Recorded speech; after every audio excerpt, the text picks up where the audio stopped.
Iglesia, miremos el versículo 1 y 2 del capítulo 1 de Filipenses. Capítulo 1 y versículos 1 y 2.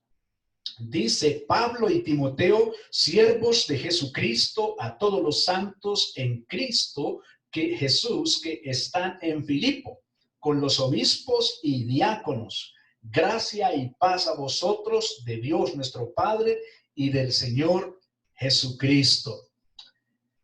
Bueno, mi querida iglesia, vemos aquí con mucha claridad, como expusimos el jueves pasado, los remitentes de la epístola son el apóstol Pablo y Timoteo, y le están escribiendo de manera muy concreta a la iglesia que se encuentra en la ciudad de Filipos.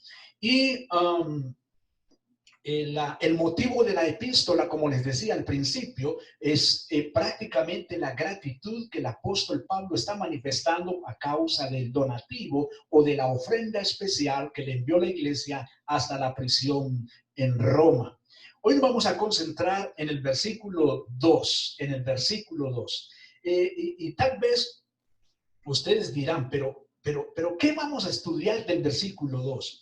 ¿Qué hay ahí para nosotros que nosotros podamos aplicar para nuestra vida?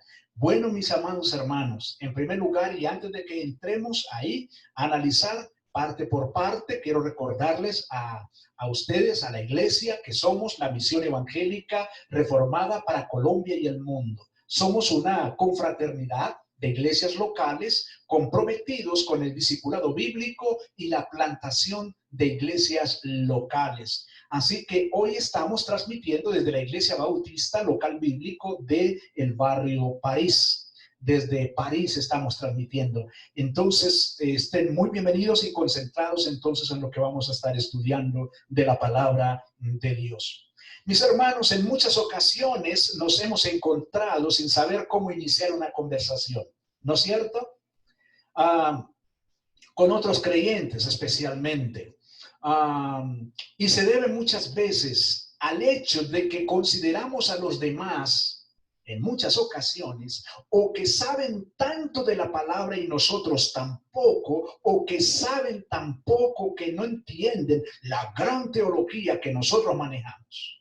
Mis hermanos, en este versículo 2 vamos a ver cómo el apóstol Pablo, en tan solo el saludo, expresa una gran riqueza de conocimiento y bendición bíblica digna de cualquier creyente, hermanos, digna de que cualquier creyente le preste atención a este saludo, mis hermanos. Es de resaltar que en este saludo es repetido por el apóstol Pablo en muchas de las epístolas. Por ejemplo, en Romanos 1:7, en 1 Corintios 1:3, en 2 Corintios capítulo 1 y versículo 2, en Gálatas capítulo 1 y versículo 3, en Efesios 1:2, en Filemón versículos 1 al 3, se repite este tipo de saludo. Así que, mis hermanos, vamos a estar mirando que la misma forma de saludo sugiere la unión del judío, del griego y del romano.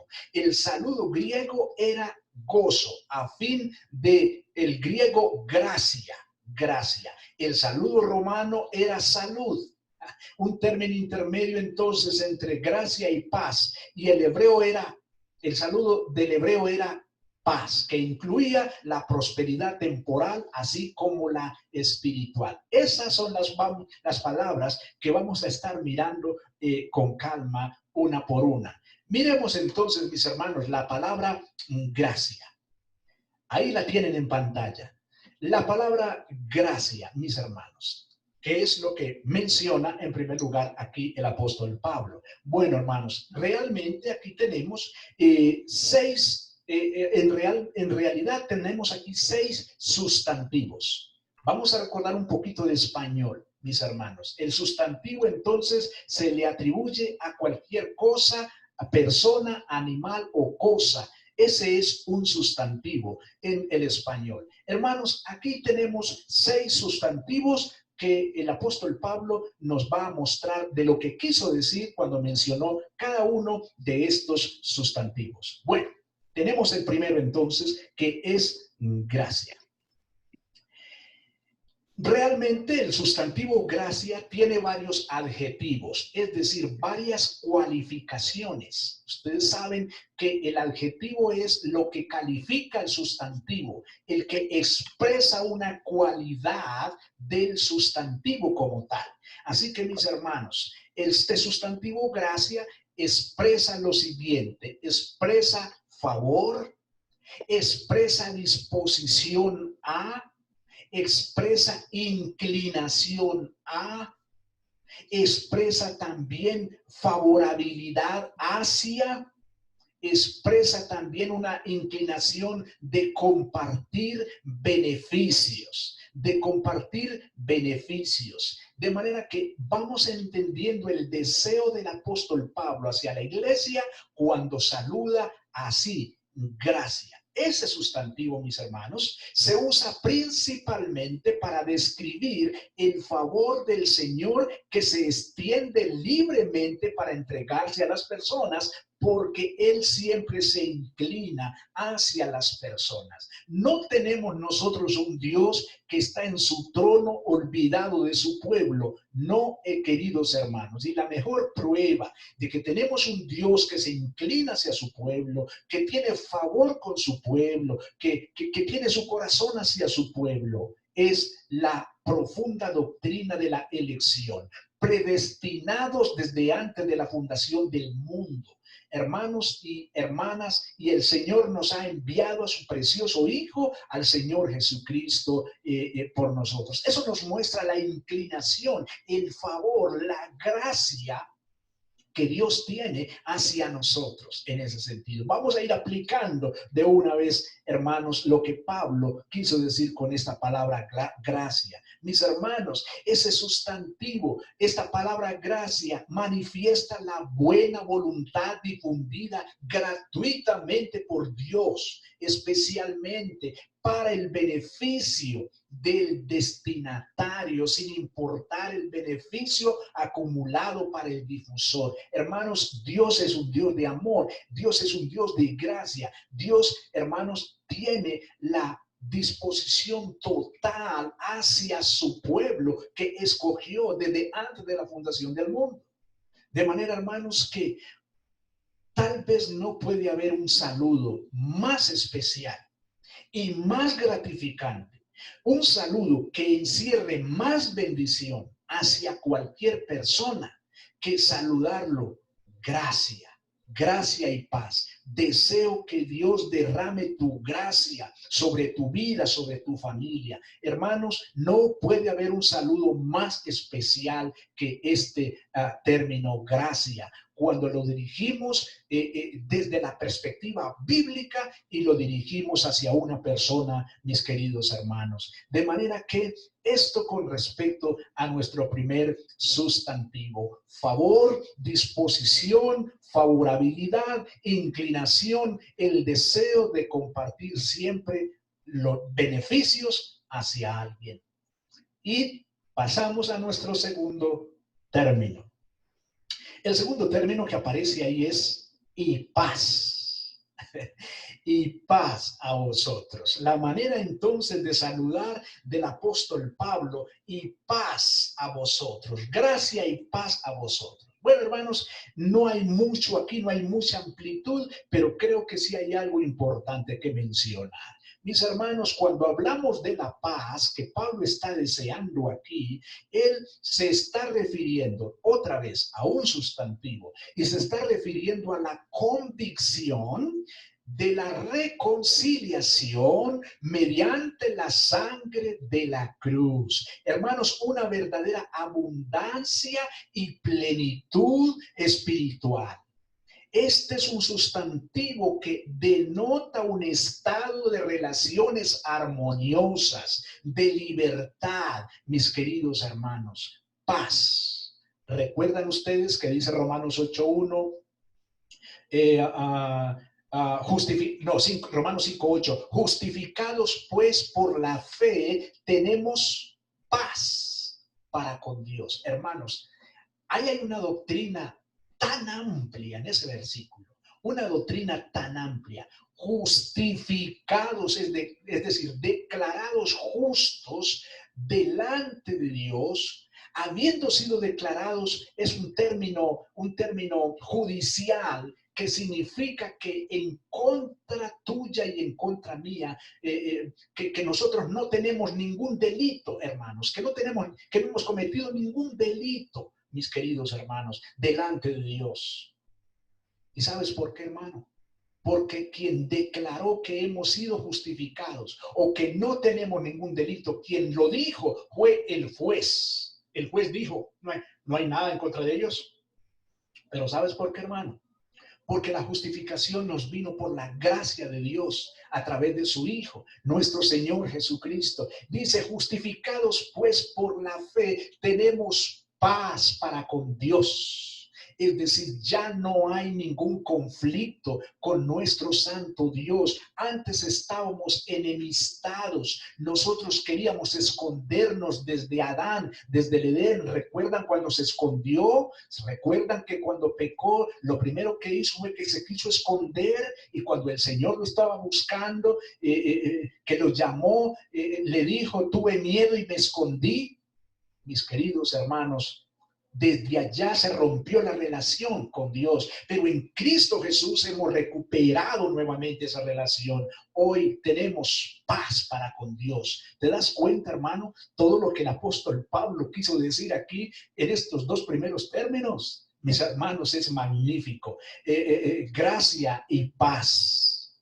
Pasemos a nuestro tercer término, y es que Pablo, el apóstol, menciona el término de Dios, de Dios. Gracia y paz a vosotros, es decir, a los filipenses, también a nosotros, desde luego, de Dios. Hermanos, llegamos a nuestro tercer término. La palabra griega utilizada aquí para Dios es el término teos. Sí, teos es la palabra griega para el término Dios. También es un sustantivo. Ahora, este sustantivo, esta palabra griega teos, se refiere a Dios el creador, se refiere a Dios el dueño de todas las cosas. Hermano, nos dice Juan 1:3, todas las cosas por él fueron hechas y sin él nada de lo que ha sido hecho fue hecho.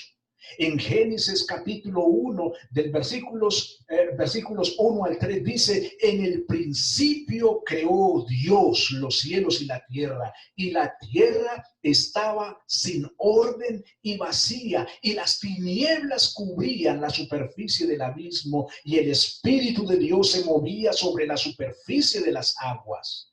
El versículo 3 dice, entonces dijo Dios, sea la luz, y hubo luz. Leí en la versión, la Biblia de las Américas. Mis hermanos, de manera que este teos que aparece aquí, que Pablo menciona, Dios, se está refiriendo a la divinidad, al creador en el cual nosotros creemos y que lo que nos encontramos en el primer versículo de la Biblia, mis queridos hermanos.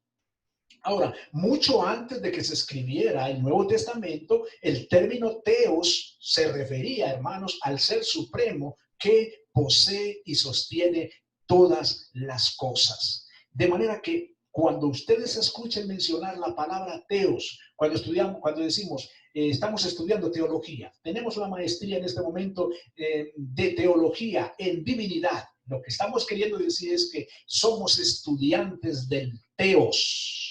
Somos estudiantes de Dios, el teos que aparece en la Biblia. Y esto, hermano, nos lleva a nuestro cuarto término. Aquí, hermanos, nos aparece algo significativo, mis hermanos, algo significativo. Y es que miren ustedes lo que sucede ahí en ese cuarto término. Quiero que miren ahí en pantalla y muchas gracias, hermano Solano, por estarla colocando, porque sé que esto nos ayuda a ir apreciando algunos aspectos que muchas veces no los apreciamos mucho, no los retenemos mucho cuando nos lo predican. Pero estos ejemplos, poder colocar en pantalla nos permite ilustrar varias cosas. Bueno, noten lo siguiente. El término gracia, bueno, aparece, es un sustantivo que aparece ahí como entre comillas, como frío. Bueno, sí, gracia, ya sabemos el significado. Bueno, de Dios ya como que comienza a ir adquiriendo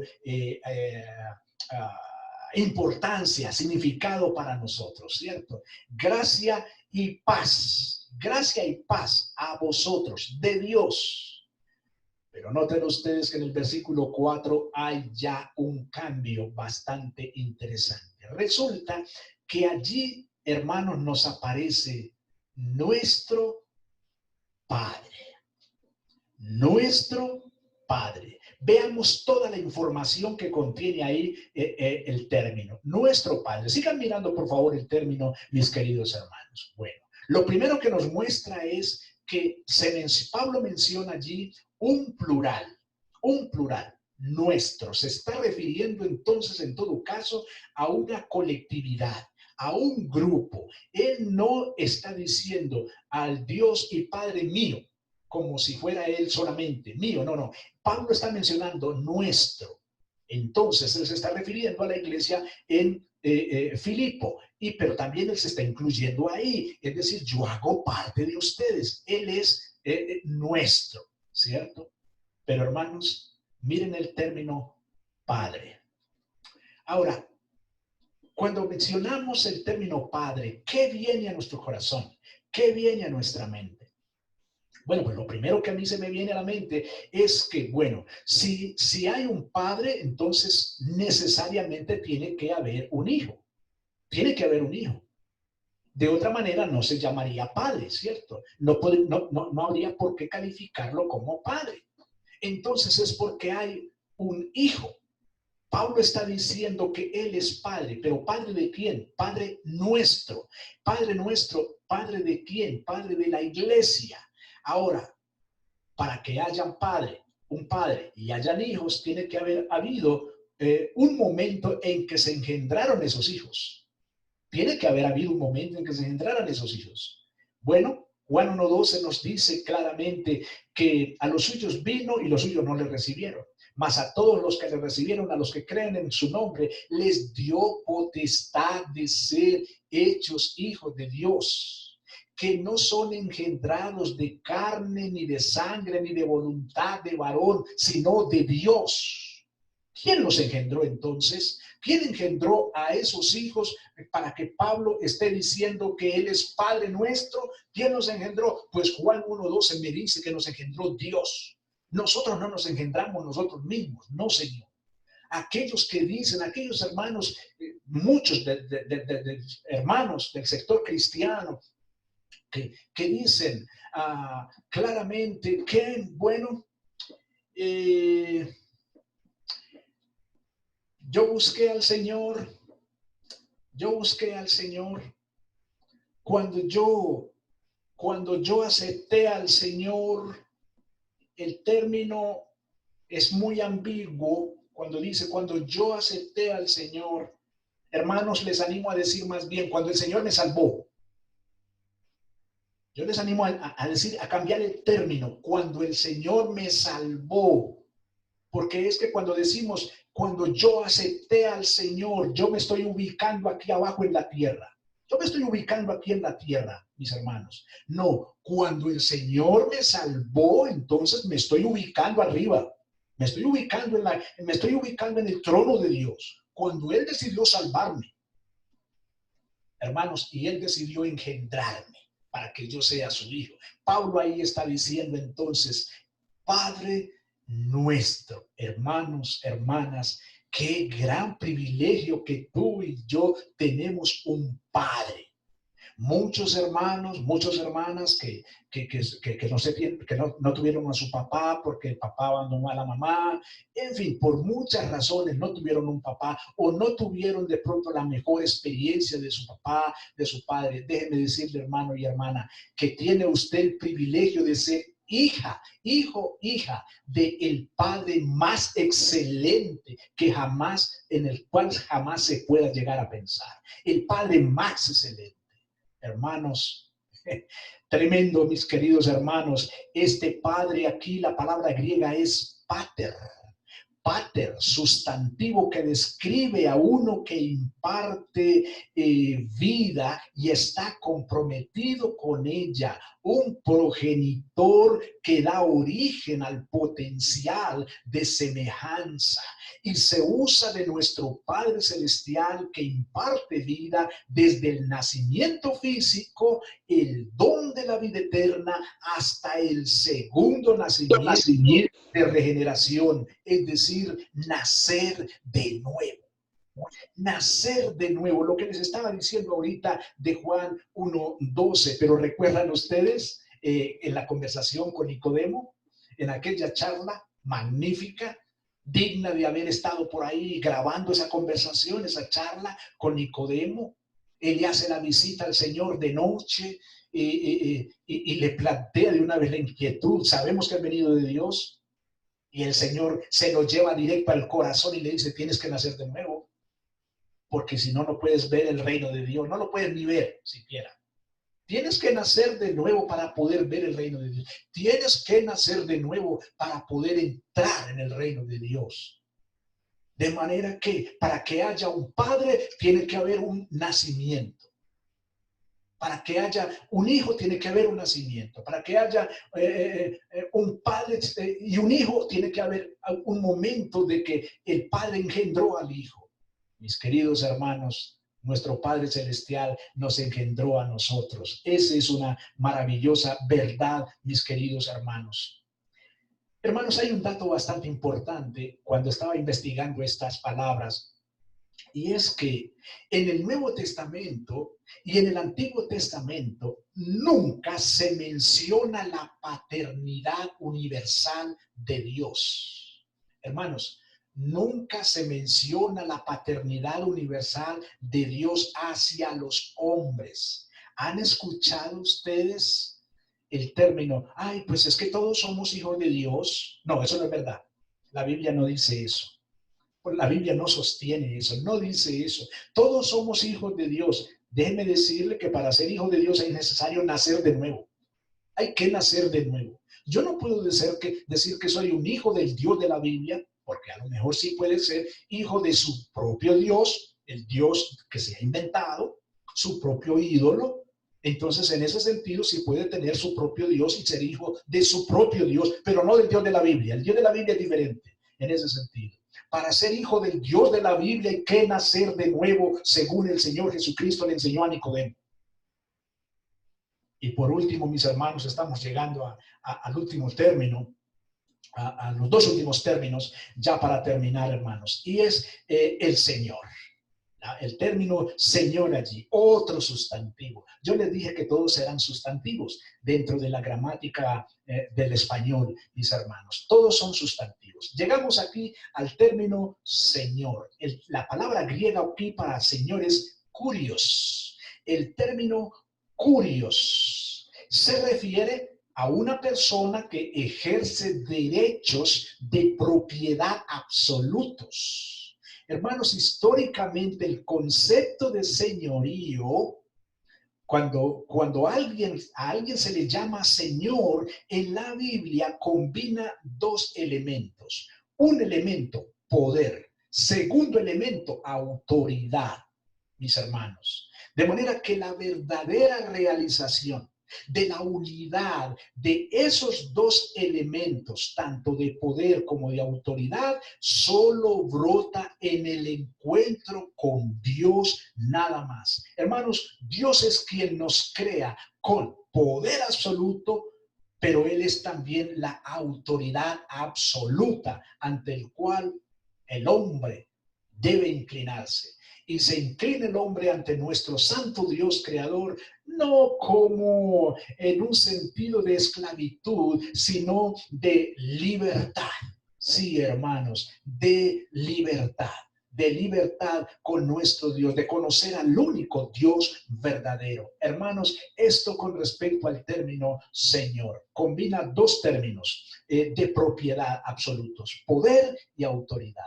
Ambos términos se encuentran en el Señor Jesucristo. ¿Se acuerdan que él dijo en Mateo capítulo 28? Toda autoridad me ha sido dada en el cielo y en la tierra. Por tanto, ¿cierto?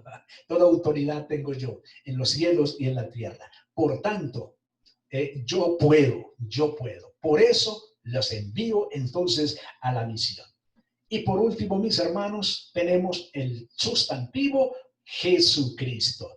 Jesucristo, ya para terminar. Y seguramente ustedes estarán pensando, pero pastor, ¿de dónde sacó usted tanta cosa? ¿Cómo es posible que del versículo 2 vea todo lo que hemos dicho? Vamos a buscar casi 40 minutos en la predicación solamente del versículo 2. Bueno, mis hermanos, pues precisamente ese es uno de los grandes privilegios de la predicación expositiva, y es que no se pudieron pasar por encima, sino que hay que investigar, mis hermanos, cada versículo. Aquí tenemos pues el sustantivo Jesucristo. Bueno, mis hermanos, la palabra griega aquí es Jesús, Jesús o Yeshua, Jesús o Yeshua. Bueno, nos encontramos aquí con el nombre del Mesías, Jesús, el nombre del Mesías, Jesús. Ahora, Jesús es la transcripción del término hebreo Yoshua, que significa Yahvé salva, Jehová salva, o Yahvé es salvación. Ahora, ustedes ven ahí el término Jesucristo como un término compuesto. Ese término compuesto de Jesucristo, mis hermanos, quiere decir propiamente Jesús el Cristo. Jesús el Cristo. Ahora, Jesús es el nombre humano. El nombre humano. ¿Recuerdan ustedes cuando le fue dado la buena noticia a María, que le pondrían por nombre Jesús, porque él sería el salvador de los pecadores? Porque él sería el salvador de los pecadores, se le pondría entonces como nombre Jesús. Entonces Jesús es el nombre humano, hermanos, el nombre del Hijo de Dios encarnado, el eterno, el Señor Jesucristo encarnado. Y eso lo podemos ver allá en Mateo 21, en Mateo 1, 21 y 25, y Lucas 1 y 31. Ahora, el término el Cristo, mis hermanos, es decir, el Mesías divino, o sea, la segunda persona de la Trinidad. Cuando estamos hablando de Cristo, estamos hablando de la segunda persona de la Trinidad, mis hermanos. Es decir, de el Mesías esperado por el pueblo judío y desde luego también por nosotros. Ahora, mis hermanos, bien, Cristo entonces, el término Cristo es el título que significa ungido. Ojo, Cristo es el título que significa ungido, el eterno preencarnado, como nos dice Juan 1:1. En el principio creó Dios los cielos, perdón, en el principio era el verbo era con Dios y el verbo era Dios. En el principio era el verbo, dice. A Dios nadie le vio jamás, el unigénito Hijo que está en el seno del Padre, Él le ha dado a conocer. De manera que cuando nosotros, hermanos, nos expresamos ante el Señor Jesucristo, cuando nos expresamos Cristo Jesús, estamos, hermanos, expresando que Él es el ungido preencarnado. Él es el ungido de Dios. Él es el eterno preencarnado, el Hijo de Dios, el Verbo que se hizo carne. De manera que, mis hermanos amados, miren ustedes toda la información que el apóstol Pablo le dio a los hermanos en la ciudad de Filipo en el solo saludo, Gracia y paz a vosotros de Dios nuestro Padre y del Señor Jesucristo. Miren qué cantidad de información. Así que, mis hermanos, Cuando usted no sepa cómo empezar una conversación con alguien, cómo iniciar una conversación con alguien, salúdelos de una manera sencilla. Gracia y paz. Le deseo gracia y paz de Dios y del Señor Jesucristo, hermano o hermana.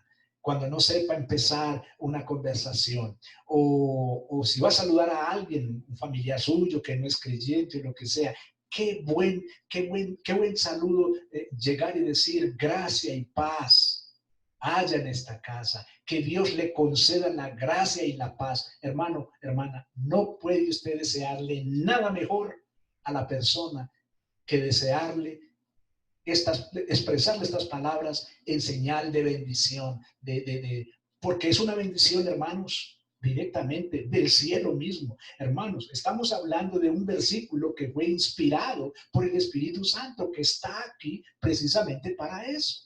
De manera que nosotros bendecimos a los hombres cuando nos dirigimos con palabras de la palabra de Dios, con palabras de la Biblia, les bendecimos, mis queridos hermanos. Así que, bueno, que el Señor nos ayude, hermanos, a seguir aprendiendo su palabra.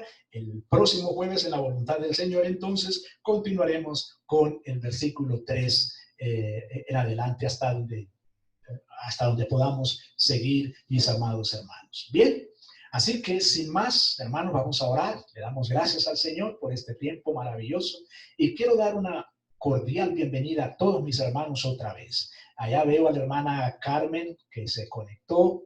Qué bueno, la hermana Carmen que se conectó. Mi esposa, la familia Villa, mi hermano Solano, la familia de mi papá, mi mamá Nidia, Claudia, a todos darles un saludo muy fraternal, un saludo muy, muy especial. No olviden, por favor, que mañana hay reunión de jóvenes. Mañana 17 hay reunión de jóvenes a las 6 de la tarde para que estemos muy atentos, mis hermanos, a ello, las que tienen las mamás, especialmente los papás también. Y bueno, y el sábado nuestra clase de maestría a las 4:30. Les animo a los hermanos, las hermanas que todavía no se han matriculado, que las inscripciones están abiertas para seguir estudiando la palabra del Señor de una manera disciplinada, mis amados hermanos. Recuerden que solamente necesitamos un correo de Gmail, no más, un correo de Gmail para poder hacer la conexión y la invitación, mis amados hermanos. Vamos a orar y le damos gracias al Señor. Bendito Dios y Padre Celestial, te damos muchas gracias por lo que nos has enseñado hoy acerca, Señor, de este saludo. Bendito Dios tan especial. Gracia y paz de Dios nuestro Padre y del Señor Jesucristo. Señor, gracias te damos por poder ver en tu palabra tu autoridad, tu poder para llamarte Kurios, para dirigirnos a ti, Señor, con la palabra griega Kurios. Señor, toda la autoridad y todo el poder para dirigirnos a ti, Señor, como el Teos, como el Dios creador, como el omnipotente, Señor amado. Podernos dirigir a ti, Señor, como el Cristo, como el ungido de Dios, Señor mío, como el ungido de Dios, como Jesucristo, Señor, el término de Jesús, Señor, el nombre humano, el nombre que te fuera dado, Señor, aquí en la tierra, bendito Dios, pero que sabemos, Señor amado, que era solamente aquí humano, porque, Señor, tú eres Dios, Señor mío, Dios eterno que se encarnó. Señor, gracias por la iglesia, gracias por este tiempo glorioso, este tiempo precioso, Señor, que nos has dado para orar. Los hermanos, Señor, han derramado sus corazones, han traído sus peticiones de oración delante de tu presencia, Señor amado, y tú eres honrado y glorificado cuando nosotros venimos a ti, Señor, porque expresamos en nuestra oración nuestra dependencia de ti. Reconocemos que no somos autosuficientes por nosotros mismos, sino que te necesitamos, Señor. Y muchas veces no sabemos orar como conviene, pero nos has dado El Espíritu Santo, Señor, que intercede por nosotros, que coloca, Señor, las palabras en el lenguaje divino. Señor mío, qué maravilla, Señor amado, qué gozo me da pensar en que tú, Señor, moras en nosotros, vives en nosotros, Señor amado. Casi no pensamos en eso, casi no reflexionamos en eso, Señor. Señor, te damos gracias pues por este tiempo. En el nombre de nuestro Señor Jesucristo, hemos orado con acción de gracias. Amén y amén.